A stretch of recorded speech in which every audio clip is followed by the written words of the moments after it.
Markets पे लौटते हैं और आज तो निफ्टी पे थोड़ी गिरावट देखने को मिल रही है। 28 अंकों की सेंसेक्स 116 अंक गिरकर कामकाज कर रहा है, पर लाख टकिया सेंसेक्स यानी 1 लाख का हो सकता है सेंसेक्स। आइए देखते हैं।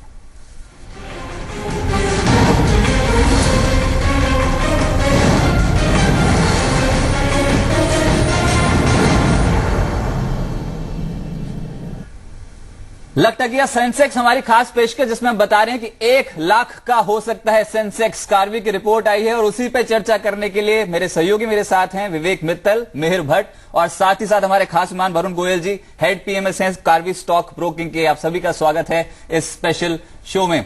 सबसे पहले विवेक, मैं आप ही के पास आना चाहूंगा क्योंकि जो रिपोर्ट आई है इसका डिटेल एनालिसिस आपने किया है। कार्वी क्या कहता है, 1 लाख का सेंसेक्स हो सकता है? माना मोदी सरकार यहां पर लाख का सेंसेक्स। बिल्कुल रजत, में वैसे तो मिस्टर गोयल ही बताएंगे कि क्या कुछ जो फैक्टर हैं उन्होंने शामिल किए हैं, लेकिन जो रिपोर्ट कहती है वो वैसे ये कहती है कि अगले 6 साल में लगभग 4 गुना सेंसेक्स हो जाएगा।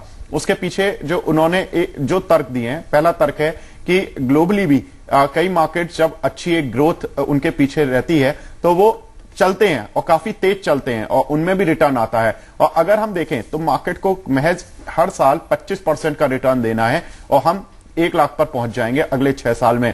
आप देखिए कि 1982 से 2000 तक के बीच में डाउ जोन्स ने करीब 1500% का रिटर्न दिया, तो एक अच्छी ग्रोथ थी वहां पर इन्फ्लेशन से जीतने के बाद एक इकोनॉमी में सुधार देखने को मिला और 1982 से एक शानदार वहां पर रैली देखने को मिली। आप देखिए एफआई स्लो है भारतीय बाजार में। ग्रोथ मोमेंटम ये माना जा रहा है कि जो रिपोर्ट आई है उसमें कि 20 से 25% कंपनियों की अर्निंग ग्रोथ करेगी। अगर 20 से 25% अर्निंग ग्रोथ करेगी तो मार्केट भी उसी सिंक में ग्रो करने की कोशिश करेगा और उसका इंपैक्ट भी मिलेगा। तो ये कुछ एक कारण है जो कि उन्होंने अपनी रिसर्च रिपोर्ट में डाले हैं।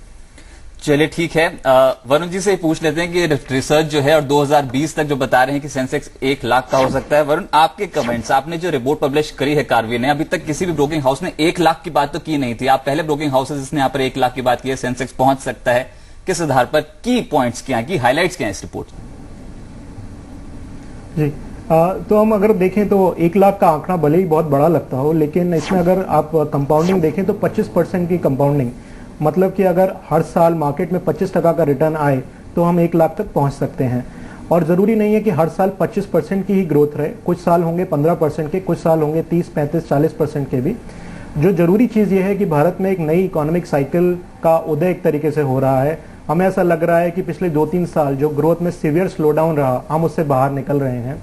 और अगर अर्निंग्स ग्रोथ, अगर आप मान के चलें कि जीडीपी ग्रोथ अगर 5.5-6% भी बढ़ता है, इन्फ्लेशन करीब 7-8% रहेगी, तो नॉमिनल जीडीपी ग्रोथ अभी भी 13-14% से बढ़ रहा है। ऐसी हालत में कॉर्पोरेट अर्निंग्स आराम से 15 से 20% से बढ़ सकती हैं। और हमारा ये मानना है कि इंफ्रास्ट्रक्चर क्षेत्र में बहुत काम होगा, इन्वेस्टमेंट साइकिल रिवाइवल होगा। अगर इन्वेस्टमेंट साइकिल रिवाइवल ऐसा होता है जैसा कि हम मान के चल रहे हैं, तो अर्निंग्स ग्रोथ 20 से 25% भी हो सकती है अगले कुछ सालों में। और ऐसे टाइम में जब अर्निंग्स ग्रोथ 20 से 25% के हिसाब से बढ़ेंगी, थोड़ा मल्टीपल एक्सपेंशन भी देखने को मिलेगा, जैसे जैसे कॉस्ट ऑफ इक्विटी कम आएगी। और सबसे बड़ा जो हम इसे आधार मान रहे हैं कि इन्फ्लेशन की कमर तोड़ना जिसे कहते हैं, वो बहुत जरूरी है। जैसे कि हमने अमेरिका में देखा 1980s में, जो पॉल वोल्कर थे, जो सेंट्रल फेडरल रिजर्व गवर्नर थे, उन्होंने इंटरेस्ट रेट्स काफी टाइम तक हाई रखे, जिसकी वजह से इन्फ्लेशन फिर काफी लंबे अंतराल तक नीचे रहा। और जो सस्टेनेबल ग्रोथ होती है उसका आधार हमेशा लो इन्फ्लेशन होता है। हमारा ऐसा मानना है कि जैसे गवर्नर राजन भी कहते हैं कि लो इन्फ्लेशन रहेगा तो एक सस्टेनेबल ग्रोथ की ट्रेजेक्टरी बनेगी, एक लंबी पारी भारतीय कॉर्पोरेट्स और भारतीय स्टॉक मार्केट खेल सकेगा। तो उसी आधार पे हम ये कह रहे हैं कि 1 लाख सेंसेक्स टारगेट पॉसिबल है। अब उसमें जरूरी नहीं कि 1 लाख ही हो सकता है 90,000 हो सकता है 1 लाख से ज्यादा हो, बट उसके आसपास हमें मार्केट अगले 5 से 6 साल में नजर आना चाहिए। जी वरुण, एक जो इंटरेस्टिंग अजम्पशन है जो आपकी रिपोर्ट में भी रिफ्लेक्ट कर रहा है कि इसके लिए जो ईपीएस है FY13, FY14 और FY15, इसके बीच में काफी बड़ा जिसे कहते हैं ब्रेकआउट अर्निंग्स पर देखने को मिला है। और ये अजम्पशन है कि FY15 में भी देखने को मिलेगा, यानी 5 से बढ़ के 10 FY14 में और 10 से बढ़ के 15 FY15 में ईपीएस का रुझान रह सकता है। एक तो ये जो अजम्पशन है इससे ड्राइव कौन से सेक्टर्स कर सकते हैं अगर ईपीएस को इतना ग्रो होना है तो? और दूसरा, जैसे आप कह रहे हैं कि 6 साल में अगर 1 लाख का लेवल देखने को मिल सकता है सेंसेक्स पर, तो और जो अजम्पशन है कि इसमें मैन्युफैक्चरिंग का भी बहुत बड़ा हिस्सा होगा, तो अब इस समय क्योंकि रिटेल इन्वेस्टर्स के पास वैसे ही काफी इस समय एक्साइटमेंट है मार्केट को लेकर, उन्हें कहां एंटर करना चाहिए 6 साल के लिए अगर कर रहे हो तो? देखिए, पहले तो सबसे पहले अर्निंग्स की बात कर लेते हैं कि जैसा मैंने कहा पिछले 2-3 साल से इकोनॉमिक ग्रोथ काफी वीक है। इसके चलते FY13 में अर्निंग्स ग्रोथ अगर आप मार्केट का मान के चलें तो सिर्फ 5% रह गया था। जो FY14 खत्म हो रहा है उसमें करीब 10% अर्निंग्स ग्रोथ रजिस्टर हुआ है। इसमें सबसे बड़ा कंट्रीब्यूशन ये रहा है कि रुपी डिप्रिशिएट होने से एक्सपोर्ट ओरिएंटेड सेक्टर जैसे कि IT है, फार्मा है, इनका कंट्रीब्यूशन अर्निंग्स में बढ़ गया है। उसकी वजह से मार्केट में ऑलमोस्ट 10% अर्निंग्स ग्रोथ रहा है इस साल। अगले साल का अगर हम अनुमान लें तो हमारा ये मानना है कि काफी सेक्टर्स का रिवाइवल हमें देखने को मिलेगा। काफी सारे बैंक्स हैं, पब्लिक सेक्टर हैं, प्राइवेट सेक्टर हैं, कुछ कैपिटल गुड्स कंपनी हैं, और हम मान के चलें कि अगर रुपी 58-59 के आसपास रहता है तो IT और फार्मा फिर एक बार अच्छा अर्निंग्स डिलीवर करेंगे। तो हम ये मान के चल रहे हैं करीब 14-15% का अर्निंग्स ग्रोथ इवन FY15 में देखने को मिलेगा। तो वो एक आधार बन जाएगा, और जैसे जैसे इकोनॉमिक साइकिल रिवाइवल होगा वैसे जैसे कंज्यूमर डिमांड वापस आएगा, हम लोग सीमेंट सेक्टर में, ऑटोमोबाइल सेक्टर में भी अर्निंग्स ग्रोथ देखने को मिलेगा। तो FY16 से हमारा अनुमान है कि करीब 20% के आसपास अर्निंग्स ग्रोथ हो सकता है।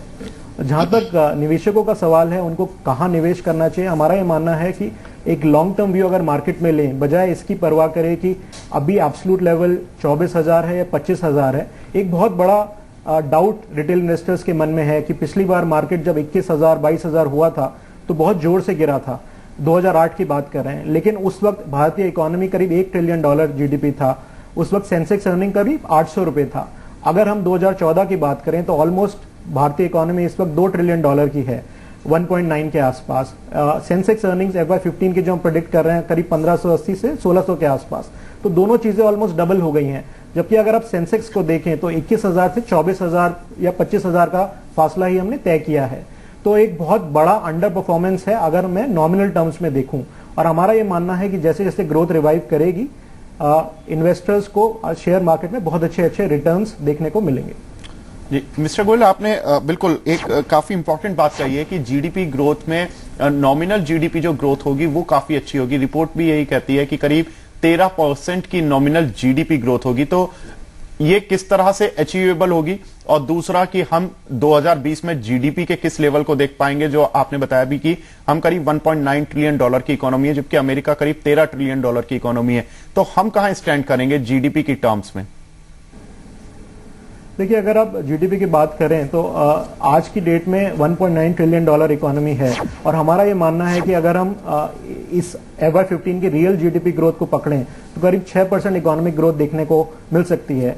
अगर मैं पिछले 4 क्वार्टर का उदाहरण लूं तो ग्रोथ कंसिस्टेंटली 5 के नीचे रही है, लेकिन अगर आप रिवाइज एस्टिमेट देखें तो Q1, Q2 और FY14 का ऑलरेडी रिवाइज हुआ है अपवर्ड्स। इनफैक्ट Q2 FY14 का ग्रोथ रिवाइज करके 5.2 आया है। तो हमारा ये मानना है जब तक सब रिवीजन आएगा तो FY14 इटसेल्फ का जीडीपी ग्रोथ जो है वो आपका 5% के आसपास होगा, और 5 से 6% ले जाना अगले एक साल में मुझे लगता है काफी आसान होगा, क्योंकि नॉर्मली इकोनॉमी में भी थोड़ी रिकवरी आ रही है।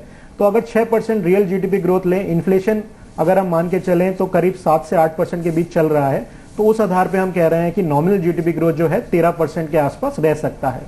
अब जो इंपॉर्टेंट चीज है कि आने वाले वक्त में ये बदलना होगा कि जो रियल जीडीपी ग्रोथ है उसे 7 से 8% ले जाना होगा, और इन्फ्लेशन को 5% या उससे भी नीचे लेकर आना होगा। तो सस्टेनेबल ग्रोथ अगर हमें बनाना है, ओवर हीटिंग से इकोनॉमी को बचाना है, तो इन्फ्लेशन पे कंट्रोल रखना बहुत जरूरी है। और अगर 14-15% की दर से नॉमिनल जीडीपी ग्रोथ बढ़ता रहा तो हर 4-5 साल में इकोनॉमी डबल हो सकती है। तो जो आज हम $1.9 ट्रिलियन की बात कर रहे हैं, और अगर हमारी 15% की कंपाउंडिंग रहे तो 2020 के आसपास भारतीय इकोनॉमी 4.5 से $5 ट्रिलियन की हो सकती है। चलिए ठीक है, पर बाजार पे जो अगर अब नेक्स्ट मूव आया वरुण जी, तो कौन से सेक्टर्स अब लीड करेंगे? क्या आप मानते हैं कि फिर से एग्रेसिव काउंटर्स की तरफ बाजार झुकेगा? यहां पर banking counters, capital goods, infrastructure का यहीं पर ही दाव लगता जाएगा, या फिर कुछ पोर्टफोलियो शिफ्टिंग का टाइम आ गया अभी? देखिए, अगर आप 2004 से 2014 का वक्त देखें तो प्राइवेट कंपनीज के कंपैरेटिवली पब्लिक सेक्टर कंपनीज ने बहुत ज्यादा अंडर परफॉर्म किया है। इसकी वजह ये रही कि काफी सारी एरियाज में सब्सिडीज का प्रेशर था, काफी सारे एरियाज में गवर्नेंस की प्रॉब्लम थी। मैं उदाहरण देता हूं कि जो oil and gas marketing companies हैं, जो डाउनस्ट्रीम कंपनीज हैं, जैसे जैसे डीजल सब्सिडी खत्म होगी, इनके वैल्यूएशंस में हमें बहुत बड़ा उछाल लगता है। हमें लगता है कि अगले 2-3 साल में ये कंपनीज यहां से डबल हो सकती हैं। हमने ऑलरेडी देखा कि पेट्रोल की सब्सिडी जा चुकी है, डीजल की ऑलमोस्ट 3-4 महीने में चली जानी चाहिए, ऑलरेडी अंडर रिकवरी सिर्फ 3 रुपए के आसपास रह गई है। अगर रुपी 58-59 के आसपास स्टेबल हो जाता है तो हमें लगता है बहुत जल्दी ये सब्सिडीज जीरो हो जाएंगी, जिससे अपस्ट्रीम और downstream oil and gas companies को बहुत फायदा होगा। दूसरी तरफ अगर पब्लिक सेक्टर बैंक्स को देखें तो करीब 10% ऑफ देयर लोन बुक अभी डिप्रेस्ड है, या कह सकते हैं रिस्ट्रक्चर्ड है, या एनपीए बन चुका है। हमें लग रहा है जैसे जैसे इकोनॉमी में रिवाइवल होगा तो वो बैंक्स की बैलेंस शीट में बहुत बड़ा इंप्रूवमेंट देखने को मिलेगा। पब्लिक सेक्टर बैंक्स पिछले 3 महीने की रैली के बाद भी अभी भी बुक वैल्यू के नीचे ट्रेड कर रहे हैं, जो अगर मिड या स्मॉल पब्लिक सेक्टर बैंक्स में बोलूं, even large cap public sector banks बहुत डिस्काउंट पे ट्रेड कर रहे हैं। तो ये 2 सेक्टर्स में मुझे लगता है बहुत बड़ी तेजी आने वाले वक्त में देखने को मिलेगी। जी लेकिन वरुण, इसमें एक चीज जो है जो आपकी रिपोर्ट में रिफ्लेक्ट कर रही है, और इसे अगर हम आम आदमी की भाषा में समझना चाहें कि आप ये भी मान रहे हैं कि जो सेंसेक्स के लिए मल्टीपल्स हैं वो 16 या 17 की रेंज में अगर जाते हैं 16 और 17 टाइम्स, तो ये संभव है। टिपिकली जब जब इंडियन मार्केट्स हाई पे गए हैं तो वो जिसे रिच या फ्रॉदी वैल्यूएशन कहते हैं वो 17 या एट द मोस्ट 18 के मल्टीपल के आसपास हिट हो जाती है सेंसेक्स में। तो क्या ये फिर आप कह रहे हैं कि अगले 6 साल तक लगातार इंडेक्स इन हाई या फिर एक्सट्रीमली हाई वैल्यूएशंस पर ट्रेड करेगा? ये संभव लग रहा है आपको? देखिए, अगर फ्रॉथी वैल्यूएशंस की बात करें तो हमारा अपना मानना है कि जब 20 से 25 टाइम्स फॉरवर्ड अर्निंग्स होने लगे या फिर फ्यूचर के आधार पर ही वैल्यूएशंस होने लगे तो डेफिनेटली मार्केट फ्रॉथी हो जाता है। मैं उदाहरण दूंगा कि जनवरी 2008 में मार्केट करीब 23 से 24 टाइम्स फॉरवर्ड अर्निंग्स पर ट्रेड कर रहा था, तो वो एक बहुत ही महंगा मल्टीपल था। लेकिन अगर आप पिछले 20 साल का एवरेज देखें भारतीय शेयर बाजार का, तो 1 ईयर फॉरवर्ड अर्निंग मल्टीपल करीब 15 के आसपास रहा है। तो हम ये नहीं कह रहे कि उसमें बहुत बड़ा इंप्रूवमेंट होने की जरूरत है, बिकॉज अगर आप पूरी दुनिया में देखें तो इंडिया आज सबसे बेहतरीन इमर्जिंग मार्केट के रूप में सामने आया है। अगर आप रशिया को देखें, अगर आप चाइना को देखें, अगर आप ब्राजील को देखें, सब अपनी अपनी प्रॉब्लम्स फेस कर रहे हैं। कहीं पे ज्योग्राफिकल प्रॉब्लम है, कहीं पे इंटरनल स्ट्राइफ है, तो काफी तरह की प्रॉब्लम्स चल रही हैं। भारत एक इकलौता बड़ा इमर्जिंग मार्केट है जिसमें अभी एक नई इकोनॉमिक साइकिल का उदय हो रहा है। तो उस पॉइंट ऑफ व्यू से देखें तो पी मल्टीपल री रेटिंग 15 से 16-17 होना मेरे हिसाब से क्वाइट पॉसिबल है, और ये आने वाले वक्त में होना चाहिए। और उस मल्टीपल पे भी हमारा ये मानना है कि मार्केट ज्यादा महंगा या बहुत क्या कहते हैं उसमें बबल टेरिटरी में नहीं आएगा। ये बहुत ही एवरेज और स्लाइटली अबव एवरेज मल्टीपल पे ट्रेड करेगा। मिस्टर गोयल, आपसे जो आप कह रहे हैं कि 15 से 16 का पी मल्टीपल अभी भी इंडियन मार्केट का है, अगर हम FY15 की फॉरवर्ड ईपीएस को देखें, अगर हम ये मान रहे हैं कि वहां पर एक अच्छी ग्रोथ है, 20 से 25% की कंपनियों की अर्निंग ग्रोथ होगी, ईपीएस ग्रोथ होगी, तो जो 15 चल रहा है इसमें सेंसेक्स का आप क्या टारगेट मानकर चल रहे हैं? यानी कि हमारा एक मानना साल है कि ये जो साल है उसमें जो अभी ये साल है उसमें ग्रोथ करीब 15% के आसपास होगी और आने वाले वक्त में वो एक्सेलरेट हो जाएगी। तो अगर हम मान के चलें कि मार्केट को अगर 2016 की अर्निंग्स ग्रोथ लें तो हमारा मानना है कि करीब 20 से 25% के आसपास 16 की ग्रोथ होगी, और दिवाली आने के आसपास मुझे लगता है मार्केट FY16 की अर्निंग्स को पूरी तरह डिस्काउंट करना शुरू कर देगा। तो साल के अंत तक मुझे लगता है 30,000 के आसपास का सेंसेक्स होना चाहिए। वरुण जी, अगर अब निवेशक जो यहां पर पैसा डालना चाहते हैं, एक अच्छा खासा बुल रन हमने देख लिया और आप कह रहे हैं कि बुल रन अभी कंटिन्यू होता हुआ नजर आएगा, अगर आपको कोई मॉडल पोर्टफोलियो अभी तैयार करना हो निवेशकों के लिए, नया पैसा जिन्होंने लगाना भारतीय बाजार में, तो मॉडल पोर्टफोलियो आप कैसे तैयार करेंगे?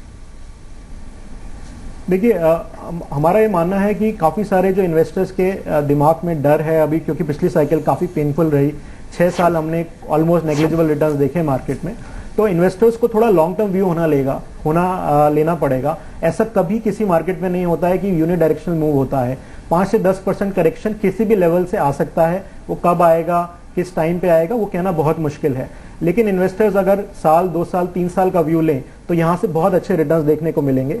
अगर कोई भी इन्वेस्टर लॉन्ग टर्म पोर्टफोलियो बना रहा है तो मेरा अपना मानना है कि उसमें एलोकेशन के हिसाब से काफी अच्छा वेट रखना चाहिए बैंक्स और फाइनेंशियल सर्विसेज कंपनीज का, करीब 20 से 25% वेट उसका होना चाहिए। इंफ्रास्ट्रक्चर सेक्टर का करीब 15% वेट लेके चलना चाहिए।